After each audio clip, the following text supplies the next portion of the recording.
Fascist সরকার হাজার হাজার ছাত্র জনতা হত্যা করেছে। এরপরে বাংলাদেশের মানুষ কিন্তু শান্ত ছিল, আপনারা জানেন, কেউ কিছু বলেনি। ওরা ভাবছে যে বাংলাদেশের জনগণ ভালো, আমাদের কেউ কিছু বলবে না, কিন্তু ওদের অপরাধ ওরা থামিয়ে রাখেনি। পৃথিবীর কোথাও ফেসিবাদের টুলসকে রাখা হয় না। অতএব ফেসিবাদের যত টুল ছিল, যে সমস্ত টুলস দিয়ে আমাদেরকে মারা হয়েছে, খুন করা হয়েছে, সব ভাঙতে হবে। এটা হচ্ছে আমাদের দাবি। আমরা শুনেছিলাম যে ফেরাউন নাকি মৃত্যুর আগে তওবা করতে চেয়েছিল, কিন্তু হাসিনা হচ্ছে এমন এক ফেরাউন, হচ্ছে বড় ফেরাউন, যে কিনা হাজার হাজার ছাত্র জনতাকে হত্যা করে, হাজার হাজার আমার ভাইদেরকে আহত নিহত, কারো চোখকে ধ্বংস করে, কারো হাত পাকে নষ্ট করেও সে কোনো অনুশোচনা করতেছে না। এই অনুশোচনার তীব্র ক্ষোভই আজকে আপনারা এখানে দেখতে পাচ্ছেন। আমরা বলবো যে ফেরাউন মৃত্যুর আগে হচ্ছে তওবা করতে চেয়েছিল, কিন্তু হাসিনা তারপরে তওবা করতেছে না, তারপরে তার দোষর এবং তারা কোনো অনুতপ্ত বোধ করতেছে না। সুতরাং হাসিনা এবং হাসিনার যে সমস্ত লেসপেন্সাররা রয়েছে, তারা হচ্ছে ফেরাউন, হচ্ছে বড় ফেরাউন। ফেরাউন তাদের কাছে ফেল।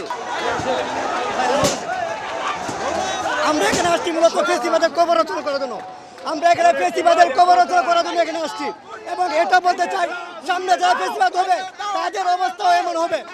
আরেকটা বিষয় বলতে চাই, এতগুলো ছাত্র হত্যার পরেও, এতগুলো মানুষ হাসপাতালে দৌড়াদৌড়ি করার পরেও এখন যারা ফেসিবাদের জন্য মায়া কান্না করে, তারা হচ্ছে এই দেশের শত্রু, তারা হচ্ছে জাতীয় বেঈমান। আসলে আপনারা দেখেছেন যে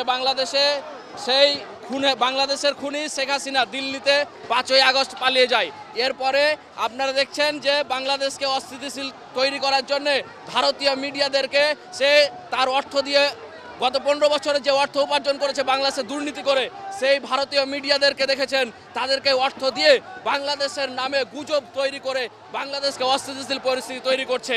এরপরে দেখেন আপনারা যে 5ই আগস্ট কায়েম হলো, যে শেখ হাসিনা পালিয়ে গেল, কি লজ্জাতে আজকে বাংলাদেশে সেই রাজনৈতিক পরিস্থিতি তৈরি করার জন্য চেষ্টা করছে।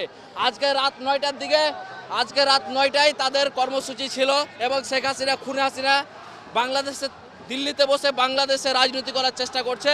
এই জন্য আমরা ছাত্র সমাজ এখানে একত্রিত হয়েছি। আমরা এর প্রতিজ্ঞা জানাই এবং নিন্দা জানাই। হাসিনাকে যদি রাজনীতি করতে হয়, বাংলাদেশের মানুষকে এবং বাংলাদেশের ছাত্র সমাজের কাছে পা ধরে ক্ষমা চেয়ে রাজনীতি করতে হবে, তাছাড়া আমরা রাজনীতি করতে দেব না।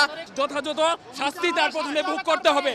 অপরাধের সাজা ভোগ করা না পর্যন্ত শেখ হাসিনা বাংলার মুক্ত আকাশে বের হতে পারবে না। এর সুষ্ঠু বিচার করতে হবে। নির্যাতন না, আইনের যথাযথ বিচারের মাধ্যমে এই জাতি এবং হাসিনার দোষরদের বিচার করবে। এই বিচারের আগ পর্যন্ত হাসিনা ও তার দোষররা বাংলার মাটিতে মুক্ত আকাশে বের হতে পারবে না।